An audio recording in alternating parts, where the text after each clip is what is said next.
Oh, hi everyone. Of course, Clumsy Rosie was the first thing I do is I spill a little bit of my coffee. The original Butterfingers.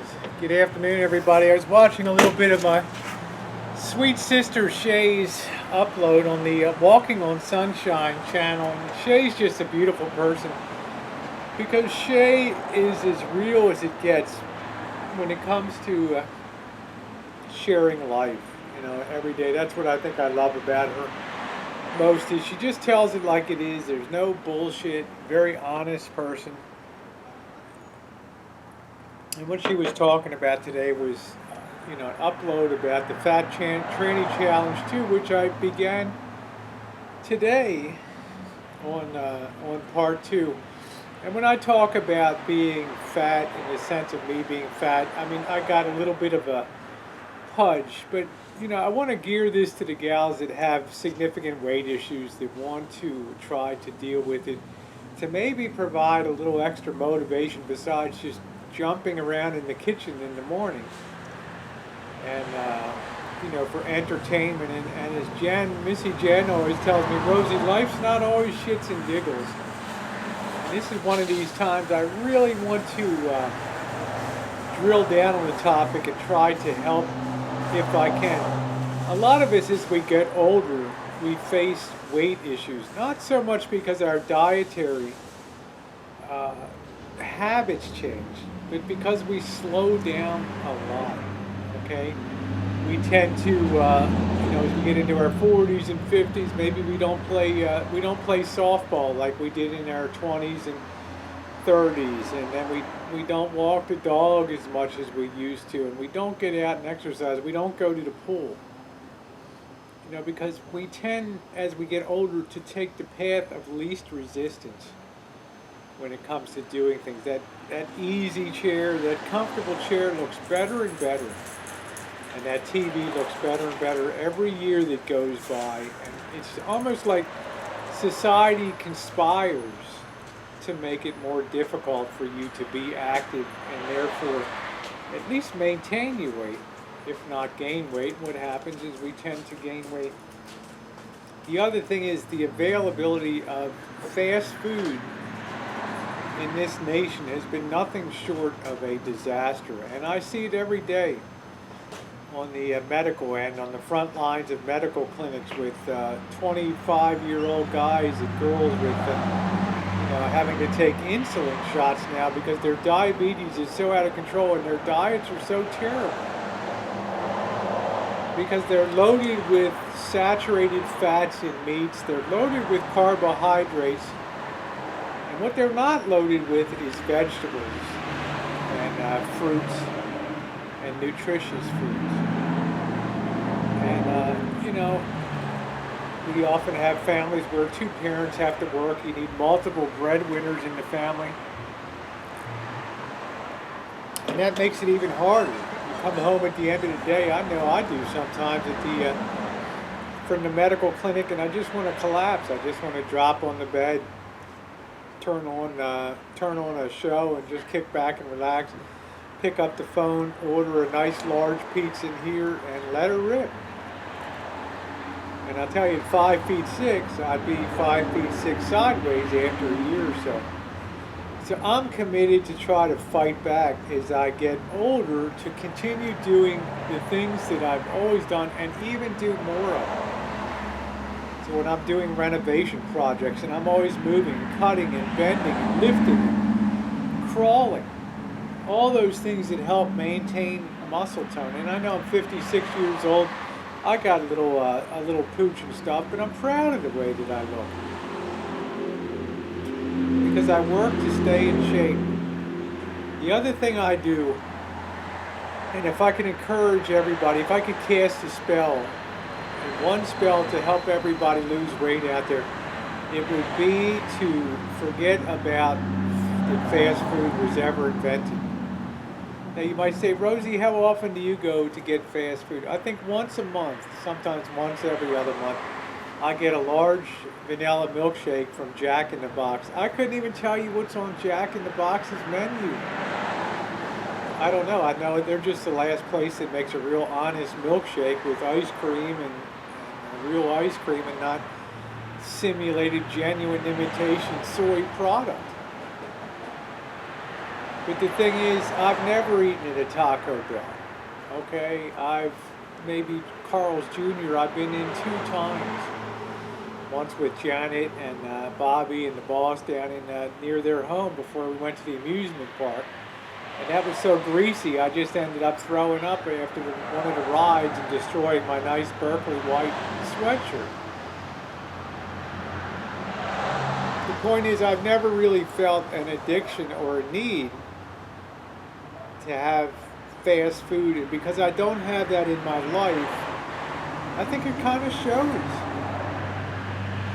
Now, let's talk about day-to-day stuff. I get up in the morning and I do my morning chooches. Number one, that gets me out of bed at 6 a.m. in the morning. I mean, I'm already hitting the ground running. Laughing, jumping around in the kitchen, being silly. But I'll tell you, it gets the blood pumping. And then an hour later, when I head off to work, I've uploaded sometimes videos to 2 sites, three videos.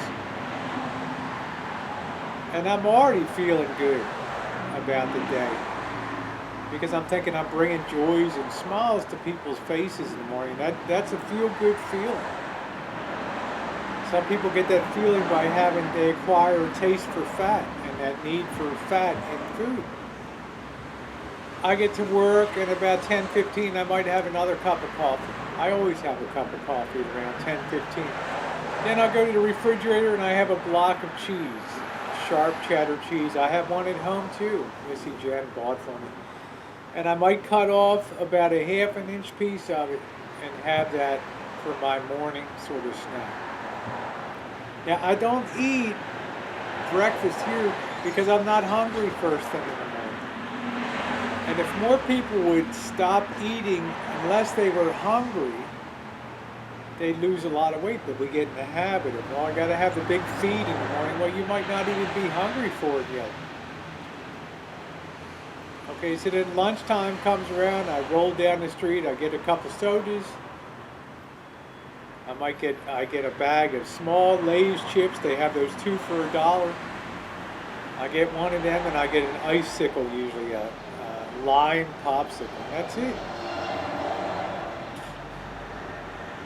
Then before I go to the gym at 3 o'clock, I cut off another piece of cheese and it keeps me going. Then I come home and I eat like a regular kind of dinner. Like tonight, I haven't had ramen noodles and shrimp in a long time, but I had it tonight because it was kind of a treat. And I also had a little burrito on the side. I don't know, El Burro or something like that, a little burrito. And later on I'll have a plum. But the thing I'm doing is I'm out exercising in the afternoon, even when I get back from the gym after working out for an hour and trying to burn 500 calories. I get home and I head out on the afternoon chooches. That's another half mile of walking around. With the dogs pulling me up and down and all that kind of stuff. In the total scheme of things, I burn a lot of calories in a day. The other thing I want to tell you is when you start a diet, the first 2 weeks are the hardest 2 weeks to get through because you've not established the diet pattern yet, okay? You're not getting the feedback. You're not going to look in the mirror after week 1 and say, wow, I just look amazing now. You know, you're not going to have the positive feedback. So that's where the willpower really comes in. To go long enough that you can start to get the positive feedback loop developed. Okay? And I hate to say it, if you're around somebody that's addicted to fast food, that has no control over their appetites, then it's going to be exceedingly hard if you're living with that person to lose weight. You know, even Jesus was tempted by the devil on top of the mountain. You know, I'll give you all the kingdom, blah, blah, blah. If you just worship me. Well, you know, even Jesus was tempted. I mean, you got to be like a rock to not give in. And I understand that. So it takes tremendous willpower. So something has to be done on that front. I don't know what it is.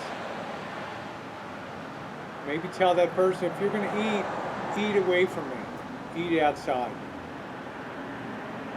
The last thing I want to say is the stuff that you eat in a diet. You've got to substitute a lot of the fat. You got to get used to filling up on things like salad, and salad without meats, salad without all the extra fillers, cut up cheese, all that stuff in it. Salad with a little bit of dressing. Go buy a 3-pound bag of peas and have that at night. Have as much as you want of that. Fill up on the peas. You've got to shift your dietary habits. Exercise, and I admire Shay for starting even any mobility at all. Force yourself to walk around the block as hard as it may be, as uncomfortable as it may be. You've got to start. Every day you will be better than the day you were before. And after 2 weeks, if you can keep it up, you look in the mirror and say, I'm starting to show a payoff now. Payday is here. Put your foot down. Regulate your life the way you want. See things that you want to see. You don't want to see somebody chowing down on fast food, going to town on a pile of sausage links. Then remove yourself from that situation. Go watch a YouTube fitness video or go work out until that temptation is past. You can do it. I know you can.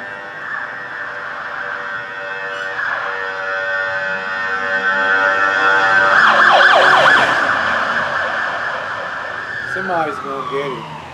Anyway, guys, anybody that's challenged in terms of weight and stuff, I know it's hard, and our society conspires a lot to do things to make you the way you are. You've got to break that cycle and take control of yourself, not give it over to other people, okay?